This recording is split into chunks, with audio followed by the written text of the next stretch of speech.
Hey everyone, and welcome to What Did I Miss, where today I have some big Star Trek news to share with you following the Paramount, CBS, Viacom, whatever you want to call it, investors meeting on February 24th, 2021. A lot of things were revealed by the company, but most importantly were which Star Trek shows we can expect to see in 2021, as well as our first look at the cast of one of the brand new shows. We also get a lot of information about not only the future plans of this new streaming service, Paramount Plus, but also what the future might hold for the Star Trek franchise. We now know what shows we will see this year and possibly when we will see them. If you love Star Trek and want to be kept up on all the news that comes out, hit that subscribe button so that you know when my new videos are published. I am always posting new Star Trek news videos and other Star Trek videos, and I've posted some over the past few weeks that I will list in the description below if you want to check them out. In this video, I will be breaking down all the Star Trek information from the Investors Day event and also tell you how I feel about their plans. I'll also go over some of the other news released from the event that include some other properties that look very interesting to me. It is obvious that Paramount is going all in on their streaming service, and this is great news for Star Trek fans. I think nowadays every studio is trying to play catch up to whoever is most popular at the time, and to me it seems like Paramount is using the template designed by Disney and not only listening to what the fans want, but also creating thriving franchises with diverse storytelling and tones. Basically, making a channel that anyone in the house, no matter their age, can enjoy.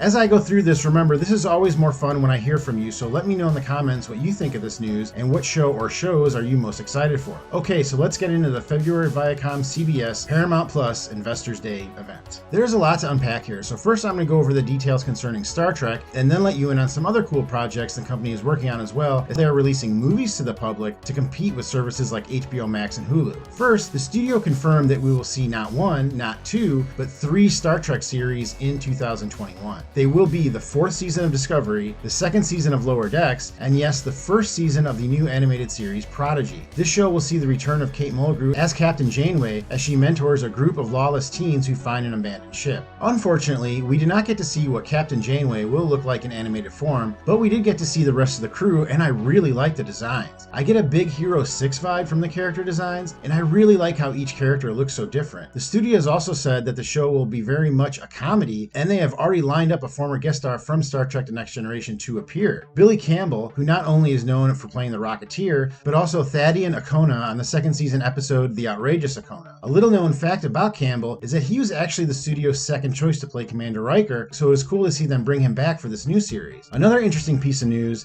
is that this series will be on the Paramount Plus service and not on Nickelodeon as originally announced. The first season is to consist of 10 episodes, the same amount that Lower Decks also aired in their first season, and will appear weekly on Paramount Plus, and then once the season is complete, it will also be available on Nickelodeon. I think that airing it on Nickelodeon first might have turned off some people because they may have thought that it was just made for children. While the show is catered to a younger generation, the show's creators believe it will attract fans of all ages. Alex Kurtzman said the following about their plans for the series. As somebody who grew up watching certain shows that spoke to me as a kid, but then also spoke to my parents so that my parents could watch it with me, I think that speaks very much to one of the things that Trek does right. I like them keeping all the Star Trek shows on Paramount Plus because it makes it very easy to catch up and rewatch other shows while you watch the new one. Just look at how quickly Disney started putting old Marvel movies on their service when their new shows started coming out. Viacom is obviously following that blueprint, and this isn't the only franchise they are building there. But let me know in the comments, what do you think of these character designs, and are you excited for this new series? Continuing on about Star Trek, the studio announced some huge plans for the franchise as they confirmed that 5 series are currently in some state of production, and the 3 we will see this year. The studio said that the plan is to have a new season of a Star Trek series each quarter or for a year. This could be a hint that we could see Prodigy premiere from the months of April to June this year, as that would be the second quarter of 2021. With the streaming service launching around the same time, it would make a lot of sense for them to show off one of their brand new series on the platform, and with Prodigy being so much different than any other type of iteration of Trek, you probably won't see the fandom menace attack the show as they usually do with new Star Trek. It is obvious that Star Trek is the flagship property for Viacom, and they have huge plans for the future. Besides releasing something new every quarter,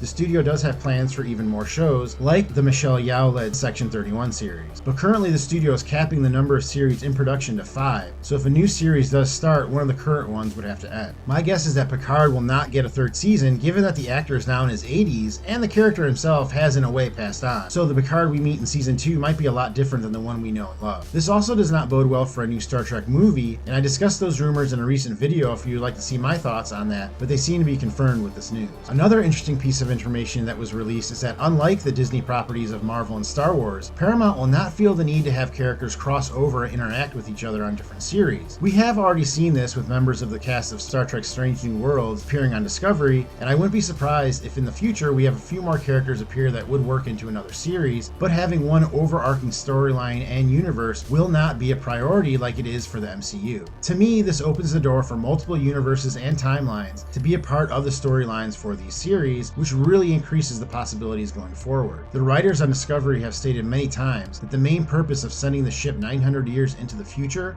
was that so they did not have to constantly worry about established canon or stepping on a future plotline with a current story, and it appears that this philosophy will continue to flourish going forward. Executive Vice President of ViacomCBS, Julie McNamara, said the following about the studio's philosophy about the future of Star Trek.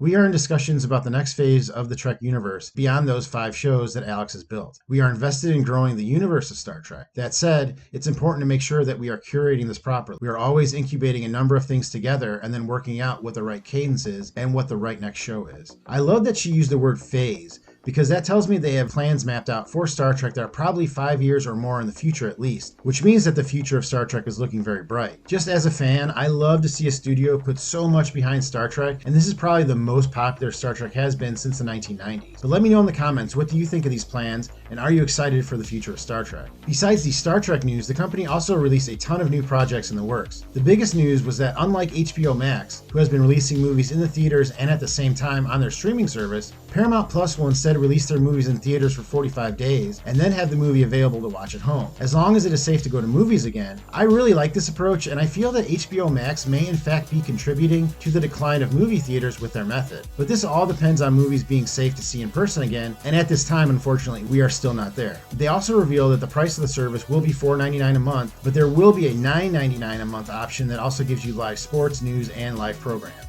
They also announced a ton of new properties, and I tried to find one list and I could not. So I'm just going to go over the ones that interest me. First, a big update on the new Halo series was announced that is based on a popular gaming franchise, and reports that the studio is going all in for it as they feel this could be their version of The Mandalorian. The show is being executive produced by Steven Spielberg and was originally set to air on Showtime and has been cast, with Pablo Schreiber playing Master Chief Spartan. 5 episodes that reportedly cost $40 million to make have already been shot, and the plan is to start filming the 6th episode soon and release the completed series in early 2022. But the one I'm really excited for personally is that the studio is once again reviving the show Reno 911 after its short-lived rebirth on Quibi and releasing a new movie named Reno 911: The Hunt for QAnon. It sounds like this one will only be on the streaming service and not in theaters, and I cannot wait to see it, considering I am a huge fan and never even got to see the last season because I could never get Quibi to work. Well, that is the news from the ViacomCBS Investors Day event about Paramount Plus. But you let me know, what did I miss? Was there anything I didn't report that you thought was interesting? And does this get you excited about the future of Star Trek? I would expect some more Prodigy news coming out in the next month or so if they do plan to release the new series before July. So be sure to subscribe to the channel so that you know when updates happen. Thank you for joining me. Please hit that like button if you enjoyed this video, and I will see you next time on What Did I Miss?